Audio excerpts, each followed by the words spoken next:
Well, greetings and salutations, everybody. Welcome back to the channel for this installment of Open Mic, the show where the mic is open. The floor, as they say, is yours. What do you guys want to talk about? What topics, issues, or questions would you like us to address here on the show? That is what we are here to do. My name is John Campea. For those of you guys watching live, in case you didn't know and you're watching the show, we do this show live every afternoon here in LA. Now, for those of you watching live, and you might have noticed we started a couple minutes late. That's because Ray was late. Yeah. And yeah, I was making a trench run. He was making a what run? You know a trench run? Yeah, trench run. Like when you gotta go real quick. Trench run. Ray's here. Jonathan Voico's here. Hello. But no, not to throw them. Look, we were ready to go, but I had to tell the guys the story of what happened to me in Baldur's Gate 3. I had to let them know my troubles. Yeah. Troubles and tribulations. I was facing in Baldur's Gate 3. Me and Jonathan were sitting here. We're like, is he going to fire both of us? And then he went onto this dilemma in Baldur's Gate 3. I had to tell them about what happened in Baldur's Gate 3 in my session last night and like the problems I was having. Anyway, good to have you guys here. There are two ways for you to get a topic or question on the show for us to address.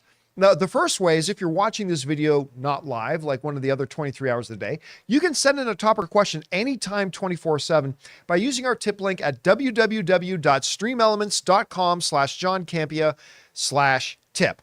Or if you are watching live right now and you have a thought, comment, topic, or question you'd like to send in for us to address, just go ahead and use the super chat feature in YouTube, and any question, topic that is appropriate to be addressed on our show, we will address here on the show. Now, before we get going, I want to talk about this for a second.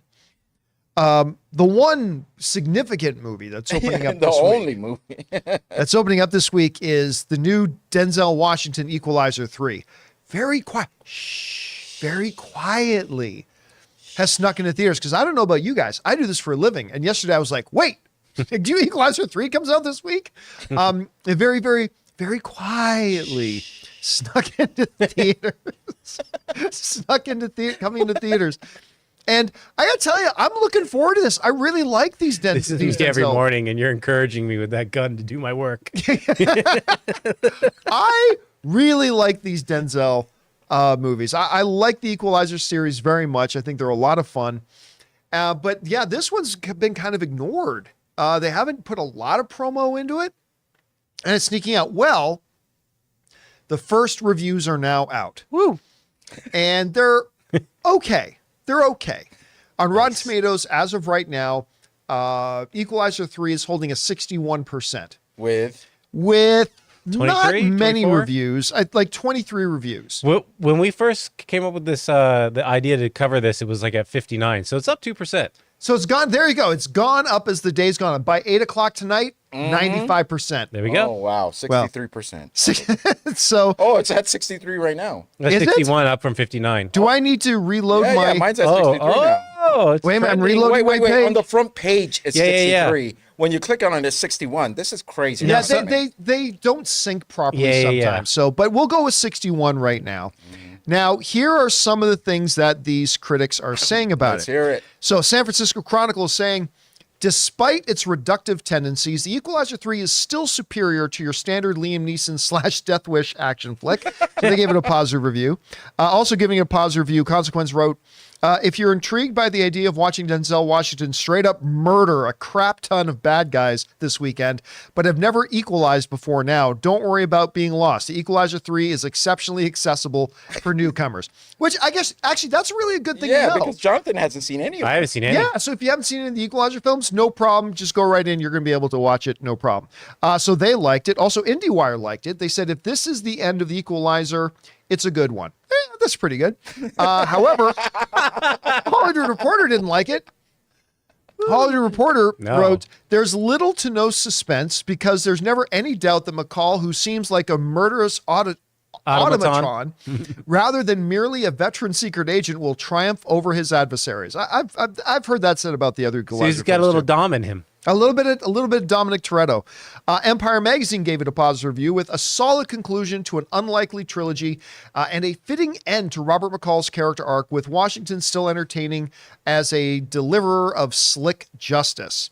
However, The Guardian didn't like it, as McCall spends a few scenes hobbling about with a cane following an injury sustained in the field. The anxiety of getting old nips at his movie's heels, but its pipe dream of overpowered obsolescence responds with AK-47 fire. Not exactly sure what Charles meant by that. Yeah, just give me the number there. It was poetic. Yeah, just so they gave it a negative review. So there we go. We're sitting at some people liking it. Nobody's saying it's the worst thing they've seen. Nobody's saying it's the best thing they've seen. Two things to point out on this Rotten Tomatoes page. Uh-huh. Guess what moved up a percentage? Teenage Mutant Ninja Turtles. Yes, to 97%. And It's at a 97? And guess what is 60%? Maybe it is as bad as people say it is. I have no idea. Invasion. Yeah. That's, to me, 60% is generous. That is a generous score for Invasion. So, look, I don't care. I'm looking forward. I'm going to go see this on Thursday. Yeah. Anne gets back from London tomorrow. Yeah. And then we're going to go see Equalizer on Thursday. Get equalized, baby. Go get Equalized. Why not? Indeed. Denzel is back, baby. I don't know if that sounds anything. Like, I don't know if that sounds threatening or if that sounds good. Thankfully, that's not something Denzel says in the movie. I'm about to You've been I'm equalized. about to equalize that ass. Yeah. I didn't Why used did to, that sound seductive the way he said that? Like, there's one way to say it. I'm going to equalize I don't your know ass. if And then someone there's heard way you said it. I'm going to equalize that ass. I don't know if that Two totally even, different should a meanings. girl be like, oh, or Oh, damn. you kind of said that like Undercover Brother. fish sandwich? All right, guys. With that now out of the way, you guys want to talk about Equalizer? You want to talk about anything else? Go ahead, send in your questions. We're going to start getting to them right now. Jonathan, what do we got? So glad it's Friday. Yeah. Chad says, hey, crew, it's been 15 years since Heath Ledger's death and Wow. the debut of Dark Knight. Man, so sad he never got to experience the fame, admiration from that performance. I feel like he was on the cusp of being one of the top leading actors in Hollywood. Agree? I agree. I don't know that I do. Now, look, there's no denying how brilliant he was in The Dark Knight. I mean, he forget the fact that he passed away. He deserved that Academy Award. There's revisionist history. People say, oh, well, he only won because he died. No. He won because he deserved that Academy Award, and rightfully so. It was brilliant. However, the reality of Heath Ledger as an actor was when he was, you know what? He's like South Park. When Heath Ledger was firing on all cylinders, he was world class. The problem is that like South Park, he was often hit and miss in his performances. And I remember back in the day, like watching certain movies of his thinking he wasn't very good in that. And then watch him in another movie and go, wow, he was amazing in that. And then in the next one, it's like, I don't even know if he was trying in this one. So while he did have this big, incredible success with Dark Knight, and yeah, it's such a tragedy he never got to really be around to receive that adulation that he rightfully got for that film. I don't know if that was the beginning of him hitting DiCaprio level or anything like that. He just didn't have that consistency. What was his breakout performance to you then? If anything, I thought it was actually Dark Knight because he showed aspects in his acting that I never thought was he was there. amazing in it. Yeah, maybe he could have grew off of that. I don't know. We'll never know, which is unfortunate. But I mean, the one that really made people go, oh, he's not just some heartthrob, was probably Brokeback Mountain. That's probably the one that people looked at him and go, oh, you're not just some heartthrob flavor of the month actor. And I believe he got an Academy Award nomination. Yeah, he did. He did. I believe Either he him or Jake Gyllenhaal got. I couldn't remember if he got his nomination for that or not. But yeah, it's so I mean, yeah, it's a shame that he wasn't able to, enjoy the fruits of that incredible performance he gave. But I don't know what he would have done after that. I mean, maybe he would have gone on to become the next Daniel Day-Lewis. Maybe he might not. Not much. I mean, I don't know. All right, what's next? We got Edwin who writes, hey, John, I've been wondering, when do you think the marketing for Aquaman 2 will begin? Because this movie is 3 months away, and we haven't gotten a single trailer, whereas Wonka and The Color Purple have, and they are also WB films that release in December. I think we are right now in the range of where they would start their marketing campaign. I wouldn't be surprised if in the next 2 weeks, provided they don't move the film.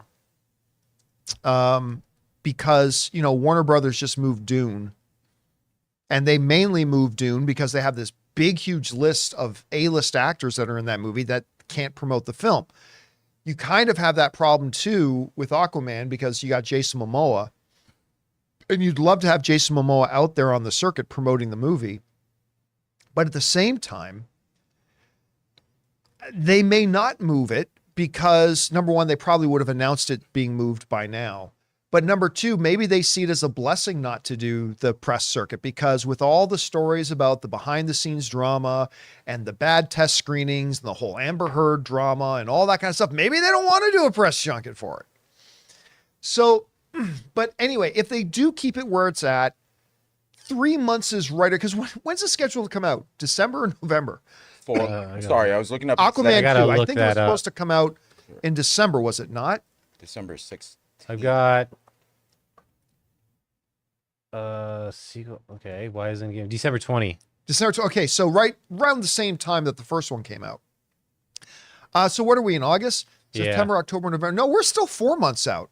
Well, I mean, it's the 29th. We're almost out of August. Yeah, so we're about 4 months out, Yeah, right? September. Yeah. So I'd say in the next couple of weeks, maybe in the next 2 to 3 weeks is when we'll probably start seeing the marketing for it. Because again, Hollywood has been learning a lesson over the past couple of years that the technical term is fuck stupid to start putting out trailers for your movies 6 months in advance, because any energy, any momentum, any pop you get dissipates and disappears. And then by the time the movie comes out, you actually don't get any benefit. Because it wasn't that long ago, it was just a few years ago that there were still movies, and it still happens once in a while, but it was kind of normal just a few years ago that movies were putting out trailers 7 months before the movies would come out, 8 months. Going back a few years more, back when I was doing the movie blog, it wasn't completely uncommon for them to start putting out movie trailers a year in advance. And what Hollywood has slowly started to discover is, we're wasting our money. We're wasting money and energy, and we're not cresting the momentum properly, and you're seeing those windows shrink, and that's exactly what they should do. So again, if they don't move it, I think sometime in the next 2 to 3 weeks, probably see them start dropping an Aquaman trailer or two. All right, what's next? Anonymous writes, "Hey, John, if you are enjoying Winning Time, you should really check out the documentary Magic and Bird, A Courtship of Rivals. One of my favorite sports docs and perfectly covers their rivalry turned friendship. Pretty sure it's on Max in the States." I've never heard of that. Now, over the years, because I was obsessed with Larry Bird and his main guy, Magic Johnson, I've seen so much on those two over my life. Mm-hmm. I don't know if there's anything left to surprise me with. This is the one though. This is the one. You've seen this one? If you ever come off this season of Winning Time and you're like, there's like a couple things that happen and you're like, I need to know more about that. Most likely they went over it in that. Cool. All right. I will have to go check that out. That's where they went over. That's where I found out about Larry Bird's dad. Yeah, because I learned about that in Winning Time. Yeah. But for those who missed that, like Larry Bird is actually my all-time favorite basketball player. So, because he was kind of at the top of his game when I was a child. So, yeah. I believe Larry Bird in that documentary, when they first asked, when you first met Magic Johnson, what did you? And he says, in a suit, old. I think he says, I hated that mother. All right. What's next? The Dumb of All Fears writes, "In your most sarcastic voice, please, Jonathan." I'll give it a shot. Did you hear that James Gunn didn't like Batman 10 years ago? Unacceptable. WB needs to fire him for having an opinion. Then they should hire Hugh Boll. He loved Batman. That's who they need to shepherd DC. Yeah, that whole. But by the way, I mentioned this on the John Campea Show podcast earlier today. But the headlines are actually wrong. They're saying from tweets from 10 years ago. It wasn't from 10 years ago. It was from more like anywhere between 13 to 14 to 15 years ago. Now you might say, but John, we saw the screenshots of the tweets and it said 11 years ago. Yes, but you got to remember that those tweets were deleted in 2018. Remember back when James Gunn got himself in trouble, he went back and deleted all of his old tweets. So the screenshots you're seeing going around now were actually screenshotted years ago. And in the tweet, one of the tweets, James Gunn talks about the 2 Christopher Nolan Batman films because there wasn't a third yet when he wrote that tweet. just to keep you up to score here, The Dark Knight came out in 2008, which is 15 years ago. So, I mean, that tweet about James Gunn saying how he hated the Tim Burton Batman movies, and was arguing that he thought the Nolan movies were better, but he said, I don't even like The Dark Knight. Or no, he likes The Dark Knight. He said, I don't even like Batman Begins. But he really hated the Tim Burton Batman movie. Whatever. I disagree. I like the Tim Burton Batman movie. But it's okay. Some dude 13, 14, or 15 years ago got on Twitter to say, I don't like this movie. I think it sucks. And here's why I think it sucks. Okay. It was crazy. But yeah, that just so you know, the headlines were wrong. It wasn't 10 or 11 years ago. It was more like 13, 14, or 15 years ago those were written. All right, what's next? Edwin writes, hey, I'm back again. I wanted to ask, do you guys think that after the financial disaster The Flash was, that Ezra Miller will even act in another Flash? Not in another Flash movie, but another movie in general, because I don't think, it doesn't look like this guy's going to take any accountability for the things he's done, and I doubt any major studios are going to roll the dice putting him in a movie, especially because of how much financial disaster The Flash was. Love you guys. Bring on the filthy. First thing you gotta, well, look, if you've watched me for any period of time, you know that I am no Ezra Miller apologist. Like, I think Ezra Miller is a tremendous performer. I think Ezra Miller is a very good actor. But I've also said from day one that Ezra Miller, while he should not have been removed from The Flash, because why should the studio do that? I mean, all the 95% of the garbage that came out was after the movie was shot. So I never held Warner Brothers responsible for that. But I've said Ezra should never be Flash again and never will be Flash again. And rightfully so. That being said, take all the controversy and put it aside for a moment. All right, just put that aside for a moment. Nobody in their right mind would think Ezra Miller, controversy aside, had anything to do with the poor box office performance of Flash. Here's the reality. The reality is every DC film of the last 5 years has flopped. All 7 of them. All 7, not a single DC film in the past 5 years after Aquaman, right, which was all the way back in 2018. In the last 5 years, not a single DC movie has made over $400 million. Think about that. Think about that. And Marvel has not put out a single movie that didn't make $400 million. Anyway, there's that. So that would be like saying, well, Dwayne Johnson will never work again because Black Adam flopped. Or that Sholo should never work again because Blue Beetle flopped. Well, every DC movie's flopping, right? Now, let's bring Ezra's controversy back into it. That certainly played a part as well. But make no mistake, what we've seen is a definitive pattern. The general movie-going audience has completely, and has for a long time, completely abandoned the DCEU. The DCEU has never lived up to its potential. Even in my beloved, one of the greatest comic book films of all time, easily the most underrated comic book film of all time, and the all-time greatest Superman, even Man of Steel, completely underperformed and never lived up to its potential. None of the DCEU ever did, save maybe the first Wonder Woman and the first Aquaman. Those are the only 2 films that ever really lived up to the potential they had. So no, if anything is going to keep Ezra out of acting, it's all the nonsense. It's the nonsense that's going to keep Ezra out of acting. And listen, everybody loves a good comeback story. And maybe a couple of years from now, Ezra Miller can go through a process and maybe Ezra Miller can come out the other side. Sure, that's possible. But I mean, if anything's going to keep Ezra out, it's all the controversy and all of Ezra's nonsense. It's not going to be the performance of the Flash, because then every actor who's appeared in a DC film in the last 5 years, and even a number of them before that, should never work again, right? So yeah, there's that. All right, what's next? Okay, Anonymous writes, question for Ray. How long did it take to design and make all the graphics/art for the MCU ranking video? I'm a novice with Photoshop, but I'm working towards a creative project with hopefully a similar outcome. Just want to know how much time to dedicate.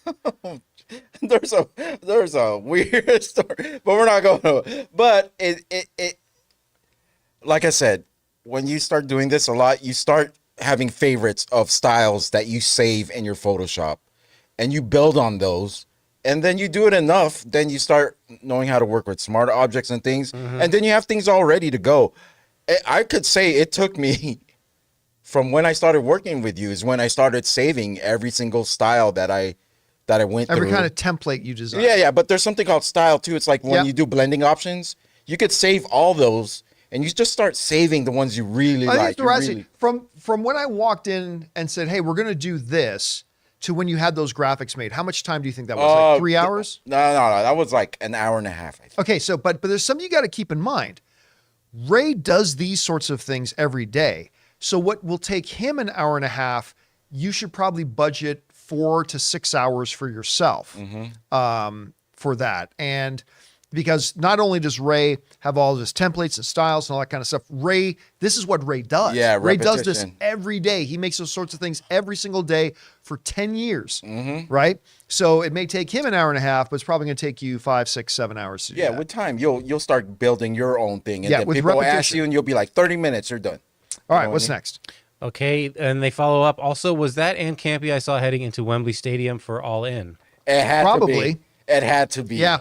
Actually, Ann sent me some neat pictures yesterday. There were a bunch of people at Wembley Stadium who recognized her and went up to her to say hi. And she sent me a bunch of pictures with a bunch of John Nice. Campea Show fans, which was really, really cool. Yeah, so for those of you who don't know, Ann's best friend is Corey, and we've known Corey for, God, Yep. 15 years now. No, maybe 12 years, Yeah, 13 years. a long time. And she's been dating Nigel McGuinness. And rumors were he might have been wrestling on that card, but unfortunately, I guess. Well, we can't. oh yeah, We no. can't talk it just about it. passed. It just passed. Right, there- but we still, Oh. we can't say anything. But Nigel, of course, is now a commentator for AEW. So Ann went over with Kaori and Nigel, so to go to the Wembley big event and stuff like that. So, and I still haven't had a chance to watch All In, but I heard everybody who watched the pay-per-view, everybody tells me Nigel did an amazing job Yeah, calling it. So, he always yeah, does an very amazing cool. job. But yes, that was Ann there. All right, what's next? Just Jay Newby writes, "Hey crew, I'm kind of confused. I see that they're making an I Am Legend 2 starring Will Smith and Michael B. Jordan. If this No, is- they're not. Yeah, if this is true, that would be cool, but I'm confused because Will Smith's character doesn't make it. Are they just going to retcon that?" They're not going to do that movie. But look, there was talk about a while ago, and there was talk that they would just kind of retcon the ending. Or listen, how many movies have happened where, listen, the first Highlander ended and Sean Connery was dead? It turns out all that they needed to do to bring Sean Connery back, he puts up the spoiler warning. All they needed to do to bring Sean Connery back was to have Connor McLeod stand up and go, "Ramirez, I need you." And then thunder and lightning strikes the ground and Sean Connery's back. I mean, Connor McLeod, huh? they can do whatever they want to do in these movies to bring him back. It's never that big of a deal. They always figure out some way to do it. Yeah. All right, what's next? All right, we got Cody Hunt Films, 1 of 2. Just saw American History X. As Oh, despicable- so good. That's like a one-time watcher for me. Yeah.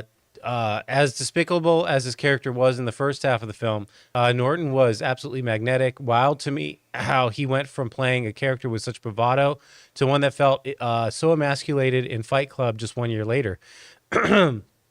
Unbelievable just how little the rhetoric in that film has changed over the last 25 years. The scene that broke me, though, was the dinner scene when his mother tells him that I'm ashamed that you came out of my body. Just a gut-wrenching line. American History X, That movie's traumatizing. sadly, is every bit as relevant today as it was the day it came out. Like, you'd think we would have come a certain distance in our society, but we haven't. That sort of stuff. It looks a little bit different today, but really the same issues are still at play. Listen, make no mistake, Ed Norton Jr. is a world-class actor, an absolute world-class actor. I refer to him as my co-star in The Incredible Hulk. Everybody knows he only signed up for that movie because he knew I was in it. But no, he's phenomenal. I mean, he can do everything. What was that one he did with Richard Gere? What was the name of that one where, where Richard Gere's his lawyer? I'm freezing on the name of it, but I think that was the first one for me that I went, oh my God, this guy's so good. Anyway, I do want to say that American History X. Primal Fear. Oh, yeah. Primal Fear. Has one of the most traumatizing scenes that I've ever seen. Kirby? I couldn't. No, the Kirby. on the curb, right? Curbing. Yeah, that's the first. That's where I first heard the can- term curbing. Was I yeah, was that movie. cannot get that scene out of my head ever since I seen it. Even right now, I'm still thinking it's not the way I want anyone to. It's suffer. haunting. It's haunting. All right, guys, listen, we still obviously have many more to go, but we're going to take a break here for just a second and thank a couple of the sponsors of today's episode of Open Mic, our friends at Marine Lair. By the way, I'm wearing their shirt right now, and of course, DraftKings.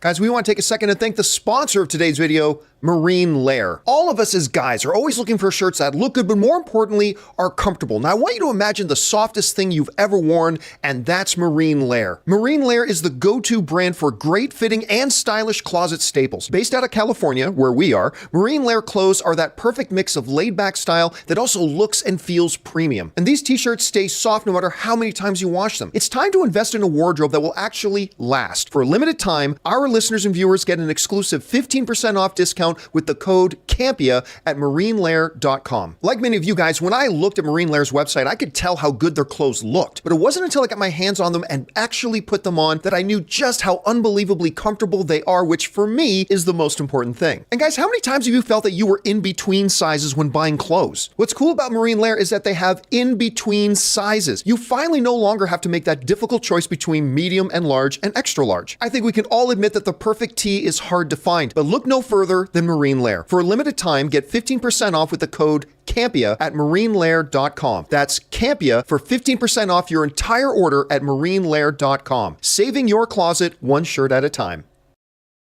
We want to thank a sponsor of this video, DraftKings. College football fans, are you ready for week one? DraftKings Sportsbook is hooking you up with a can't-miss offer to start the season strong. This week, new customers can bet just $5 on college football and score $200 in bonus bets instantly. Anything can happen in college football. Your team could go from unranked to dynasty mode in just a couple of years because change comes fast. The only thing that's a lock is the great offers from DraftKings Sportsbook. Life's more fun when you're in on the action. Download the DraftKings Sportsbook app now and use the code Campea. New customers can score $200 in bonus bets instantly when they bet just $5 on college football. Only on DraftKings Sportsbook with code Campea. The crown is yours. Gambling problem? Call 1-800-GAMBLER or visit www.1800gambler.net. In New York, call 877-8-HOPENY or text HOPENY 467-369. In Connecticut, help is available for problem gambling. Call 888-789-7777 or visit ccpg.org. Please play responsibly. On behalf of Boot Hill Casino and Resort, Kansas, 21 plus age varies by jurisdiction. Void in Ontario. See dkng.co/football for eligibility, terms, and responsible gaming resources. Bonus bets expire 7 days after issuance. Eligibility and deposit restrictions apply. And thank you to our friends at Marine Lair and DraftKings for sponsoring this episode of Open Mic. All right, with that down, let's keep going here. Jonathan, what we got next? More tips. Garden Variety Vagabond says, hey, John and gang. I don't think of Peacock as my movie source of choice, but I did have a fun double feature last night of Super Mario Brothers and Renfield on the app. Oh, yeah. What app has surprised you lately without the theater movies? Honestly, most of the streaming services for me aren't about the movies right now, particularly when you're talking about, like, say, Peacock, Paramount Plus. For them, it's the series. I like because I'm always going to watch The Office and I'm always going to watch Parks and Rec, so I'm going to be on the Peacock app a lot. But yeah, they got the Universal stuff on there, which is pretty good. What's that? Speaking of Peacock, I actually finished Twisted Metal last night. Yeah, it had an ending. It had an ending. Yeah. You know what? I had a good time. Yeah, really. Fine. It was like, but like, was it bad acting or a bad story? I'm not into the lore of Twisted Metal. There's like every other episode, I was like, this is getting good. And then the next episode, they crap on it. And then the next episode, oh, they're going to build the car. Oh, this is going to be so dope. Next episode, they crap. It's just that way, but it ended with a really cool thing that I'll watch if it comes. I'm going to have to sit down and check that out at some point. All right, what's next? Garden Variety Vagabond. After your discussion on animated movies winning Oscars, I was looking at an area where they own the categories: Best Original Score and Best Original Song. 15 artists have been nominated in one of those categories for animated movies more than once. Yeah, yes, they've given them that category. I mean, that's really where most of the music. I mean, in modern cinema, that's where most of the music comes from. It's from the animated films, so they do get credit there. Again, it has just always bothered me. You know, people get confused when I say that I hate the fact that the Oscars have a best animated feature category. Because it's not the Oscars recognizing animation. It's their excuse to not recognize animation. Yeah, I can't remember exactly what year it was, but it was back right around the beginning of AMC. We did this thing where it was like 7 out of the previous 12 years, the number one critically rated film of the year were animated films. And none of them got nominated for Best Picture. And so what happened was you had an academy that's like, we just don't want to have to deal with it. We don't want to have to deal with this question of animated films and nominating them for prestige awards like Best Picture. So let's create a kiddie table. Let's create a category of their own. Let's put them over there. So that way we don't have to worry about it. Only 3 animated films in history have been nominated for Best Picture at the Academy Awards. Fuck you. There have been so many times that an animated film is deserved. I'm not necessarily saying win, but is deserved to be nominated for Best Picture. Absolutely. And this year, Rocky. they damn well better do it for Across the Spider-Verse. They damn well better do it for Across the Spider-Verse. So we'll see what happens. But they All right, won't. what's next? Garden Variety writes, 2 names dominate. Alan Menken with 5 scores. Okay, so this is kind of on. Oh, okay. 5 scores and 10 songs, and Randy Newman with 3 scores and 8 songs. Wow. When it comes to wins, Menken wins by far with 8, while Newman has only 2. Only 2 others with more than 3 noms: Frank Churchill and Steven Schwartz. I mean, Menken is like huge. I can't remember if it was Saturday Night Live or one of the other ones. They go like, they was like the process of Randy Newman writing a song for a movie. It's like he just sits down at a piano, soup, oh delicious soup, and he's just like he's just. I mean, come on, let's face it. Most of Randy's songs sound the same, right? But he does make some iconic stuff. I mean, who will ever not know "You've Got a Friend in Me"? Because that was him who wrote that, wasn't it? I might be wrong, but anyway, yeah, he's like so distinctive and so unique. Soup. Yet soup, oh delicious soup. It's like anyway, all right. What's Every next? time the Dodgers win at Dodger Stadium, they play I Love LA. Yeah, for Yep. every win. Big. That's obviously a big one of his around here. Garden Variety Vagabond again. What are each of your number 1 favorite animated movie scores or song? Don't know. Don't know about Dude, score. Right now, it has to be Across the Spider-Verse. I've been listening to that sound. But score or soundtrack? Soundtrack. Yeah. What's his score? So that would have been Score. like a song. It would count for songs. But no, I can't tell you score because I'm not sure if I really have any memorable ones yet. Yeah, I can't think of now. Best song from an animated movie though. I mean, There's too many. it has to be Circle of Life though. That's probably for me has to be Circle of Life.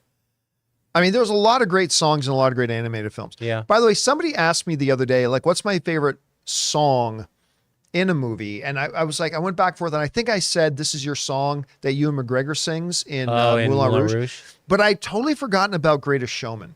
And you know what? I actually think sometime in the next 2 or 3 weeks, I'm going to do an editorial video on why The Greatest Showman might be the greatest musical ever made.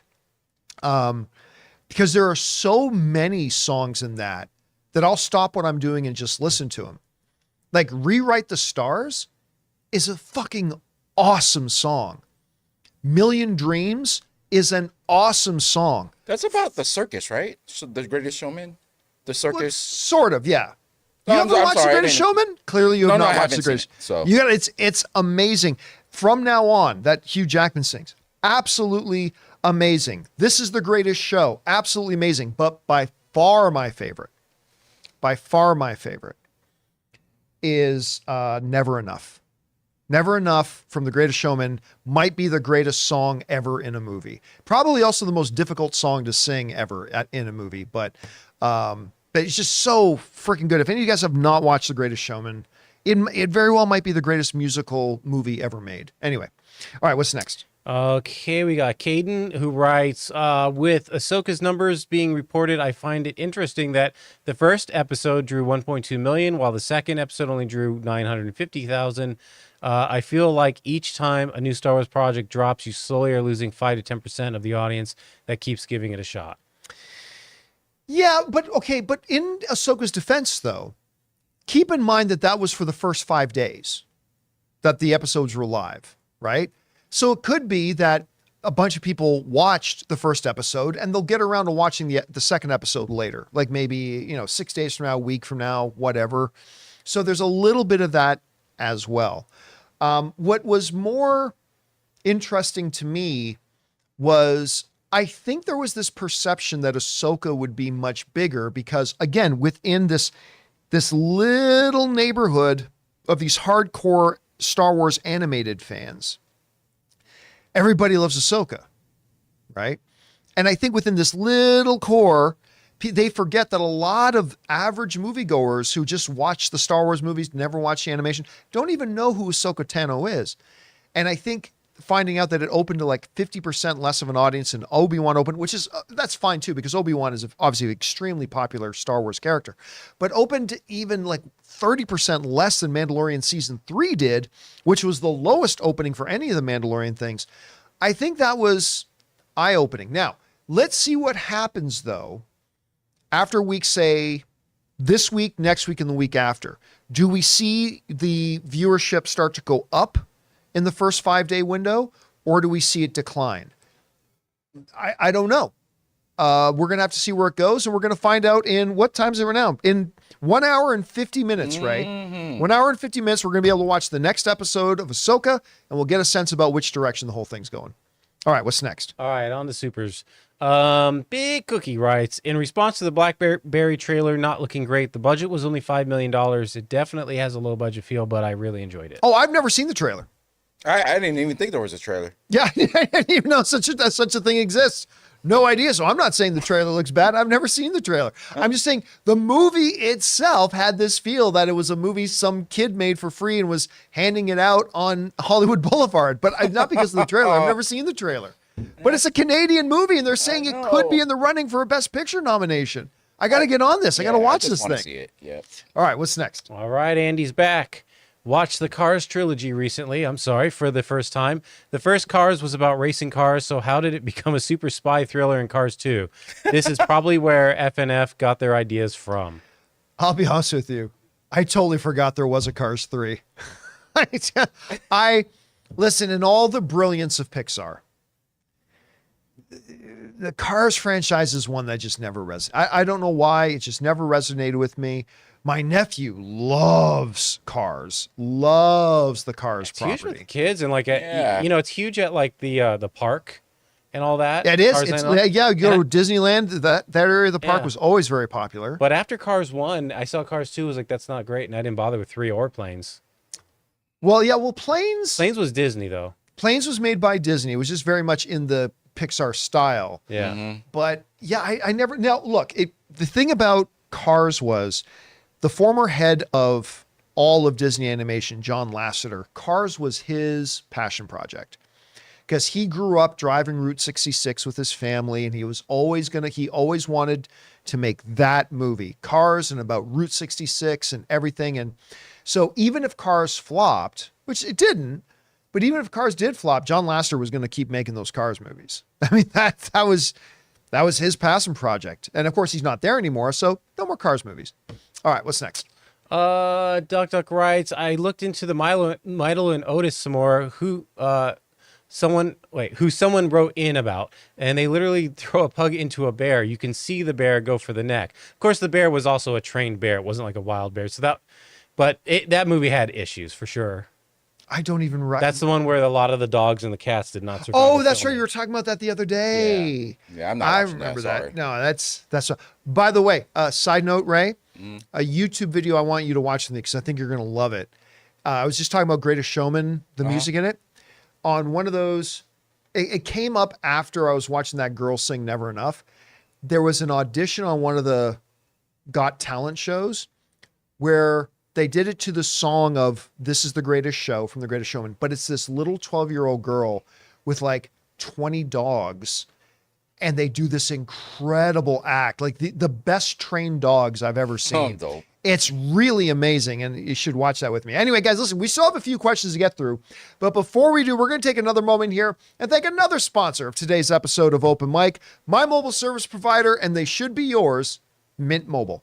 Guys, we want to take a second to thank a sponsor of today's video, Mint Mobile. Signing your life away to a big wireless provider is kind of like being trapped on a roller coaster from hell. Sure, it looks like fun at first. They probably even threw in a free phone, but now you can't get off. Month after month of insane bills and unexpected thrills, like overages and surprise fees. If that sounds like your current big wireless plan, it's time to get off the ride with Mint Mobile. For a limited time, wireless plans from Mint Mobile are just $15 a month. That's unlimited talk, text, and data for just $15 a month. You guys know before I came to Mint Mobile, I was paying triple what I am paying now on the standard big wireless plan, and I will never go back. All plans come with unlimited talk, text, and high-speed data delivered on the nation's largest 5G network. Use your own phone with any Mint Mobile plan and bring your phone number along with all your existing contacts. To get your new unlimited wireless plan for just $15 a month and get the plan shipped right to your door for free, go to mintmobile.com/Campea. That's mintmobile.com/Campea. Cut your wireless bill to just $15 a month at mintmobile.com/Campea. And thank you to our friends at Mint Mobile for being my mobile service provider and for sponsoring the John Campea Show. All right, that down. Let's get to the rest of your questions here, shall we? Jonathan, what we got next? Haas TV asks, who has seen MJ's Moonwalker with bad guy Joe Pesci? I have. I used to own the Sega Genesis video game for that too. I totally forgot Joe Was Pesci that- was in that. Was that an actual movie? Yeah. It was like, it was. And it was directed. Who directed it? Oh, There was I'm gonna look it was up. it Francis Ford Coppola? I have want been. to say Francis Ford Coppola, but I might be dead wrong about You that. might be thinking of Captain Captain EO. Oh, I'm thinking. That's what I'm thinking. of. Captain EO was. That's what I'm thinking of. Also with MJ, but Yeah. I don't remember. Man, that's going back. That's going way I back. thought it was just a music video, to be honest. It was an actual full-blown movie, Moonwalker? Yeah. But Oh, is that but- when he turns into the robot? All right, let's keep going. What's Okay, next? okay. Amin writes, fun fact, one of my friends designed the that subscriber only Dune 2 cover for Empire magazine. Don't know if you saw it, but it's absolutely gorgeous. Let me see. No. I'll take a look at No. it while you go. Have not seen it. I don't know why Ray bothers looking these things up because people can't see what he's looking Oh, at. no. But, I want to look at it myself. but I will take a look again. I love it when Empire does these cover stories on things. They do it for all the big movies. They do some really, really great stuff. So I'll have to check it out at some point. All right, what's next? Raymond Verado writes, happy birthday to Michael Jackson. Remember Captain EO? Yep. Is it Michael Jackson's birthday? Must be. You know, I'm still really curious, almost morbidly so, to see how they're going to handle that Michael Jackson biopic they're working on. And who do they get to star in it again? It's somebody's son. Yeah, let me check it. Was it like Michael Jackson's nephew that they hired? I think it was. That I think it was one of his family nephews. It was like a part of the family. You know, going all the way back to the AMC Movie Talk days, I remember the question would come up about, you know, with all the musical biopics that come out, like, when are they going to do a Michael Jackson one? And I always said, I don't know if any studio is going to want to touch that because there's no way to win that. nephew, Jafar Jackson. All right, so it was one of his nephews. Yeah. So one of the sons of the other Jackson Antoine Five. Fuqua directed. And Antoine Fuqua is going to do it. By the way, I love Antoine Fuqua. Speaking of Equalizer. But I remember all the way back in the movie talk days talking about how do you make a Michael Jackson biopic? Because if you don't go into the child abuse allegations, a lot of people are going to scream that they're, you know, just washing it over. If you do go into them, you're going to get a lot of Michael Jackson fans are going to be angry, calling bullshit and saying it shouldn't be touching that. So I've always, like, all the way back in the movie talk days, said, I don't know that a studio is ever going to touch it. Because if it wasn't for that, they would have been 5 Michael Jackson biopics by now. But I'm just really curious to see if they actually go through with this movie. And if so, what approach they're going to take. And then whichever approach they take, how the general public is going to respond to it. I mean, it's gutsy to try it. So I'm really curious to see what they're going to do. I mean, this cover is gorgeous. This is the cover he's talking about, Jonathan. Look at. Yeah, but nobody in the Yeah, audience yeah, can I know, see I it. know, I know. Why are we What talking about it? What you should have done was send it to me, and then I could put it on screen. All right, Sorry. what's next? King Daddy Goat writes, "Did you all see where Blood and Honey 2 is coming?" Nobody cares. Nobody cares. No. All right, what's next?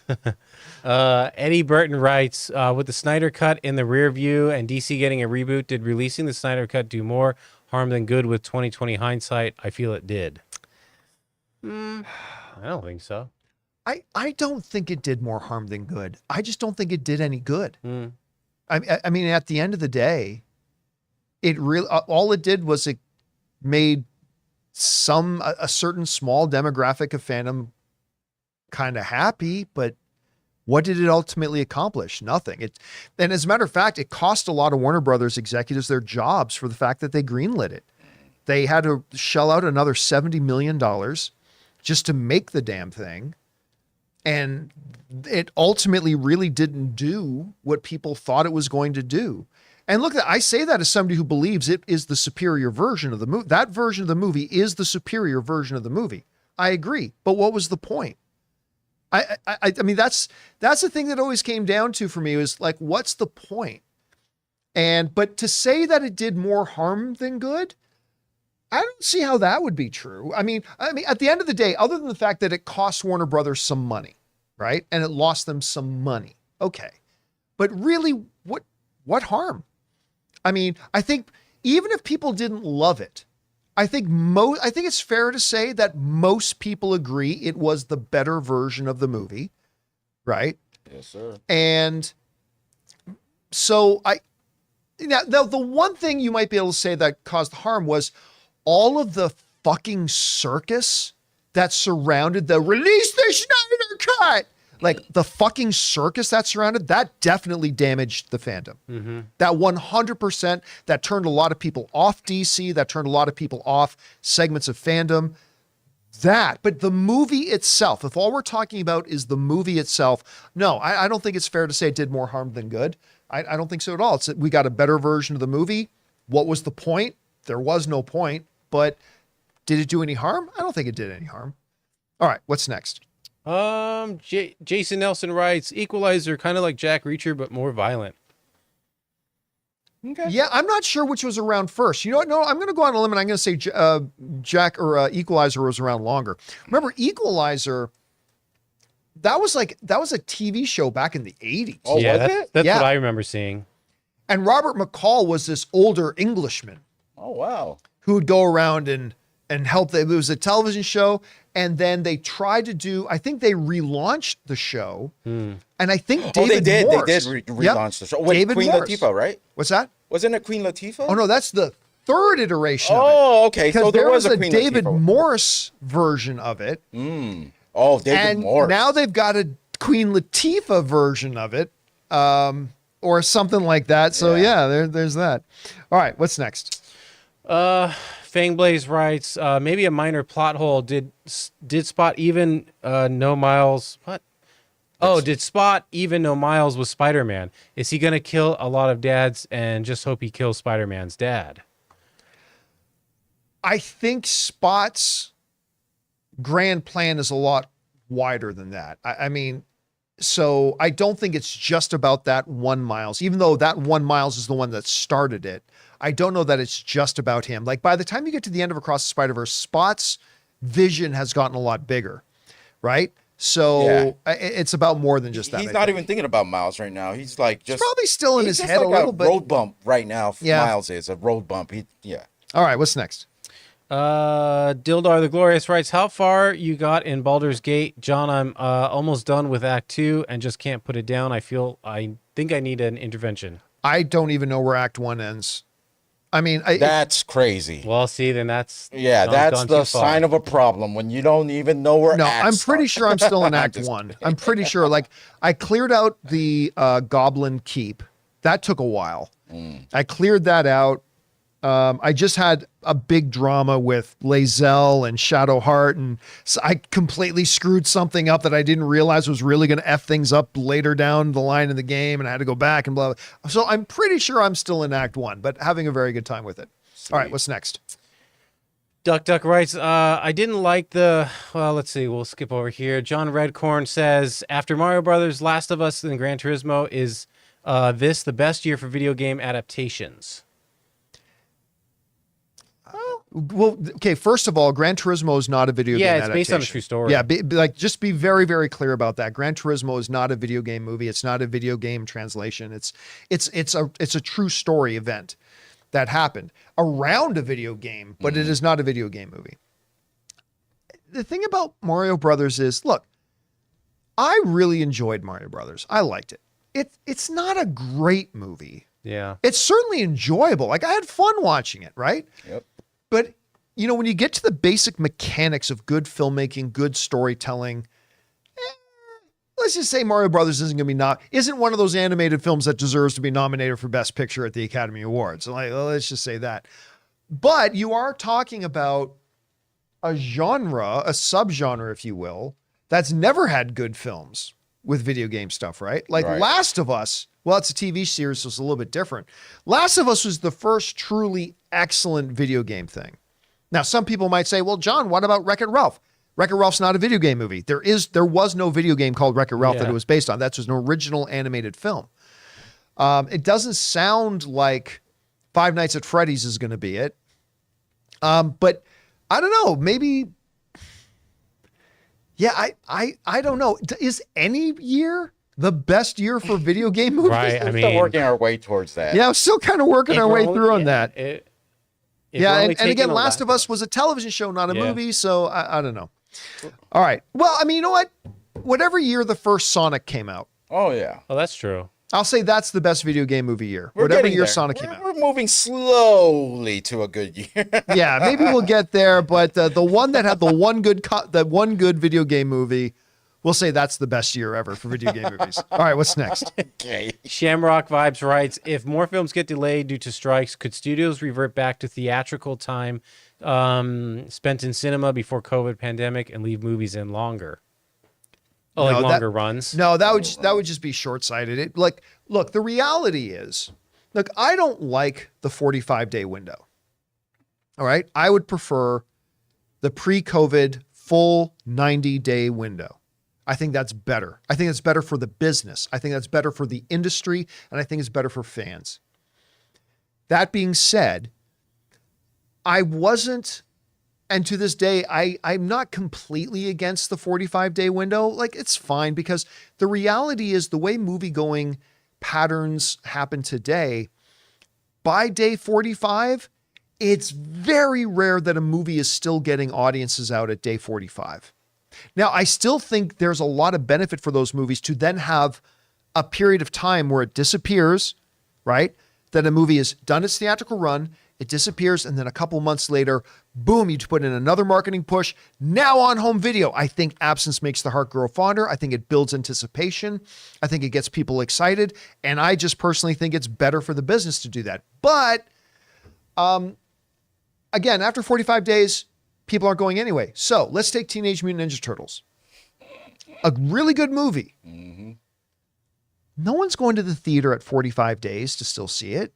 So what would be the point of stretching it out even longer after that, right? There's just nobody seeing it. And not to mention, the windows become more and more tricky because more and more movies get released, right? So there's less and less room in the theaters and in the multiplexes. We just saw a big thing that IMAX, like Tom Cruise is upset because his Mission Impossible couldn't get IMAX screen time, right? Mm-hmm. So I just really don't know that there would be any point, even if the strikes went on much longer. And I don't think they're going to last much longer. But even if they did, I just don't know there'd be much point to stretching out the theatrical window again temporarily.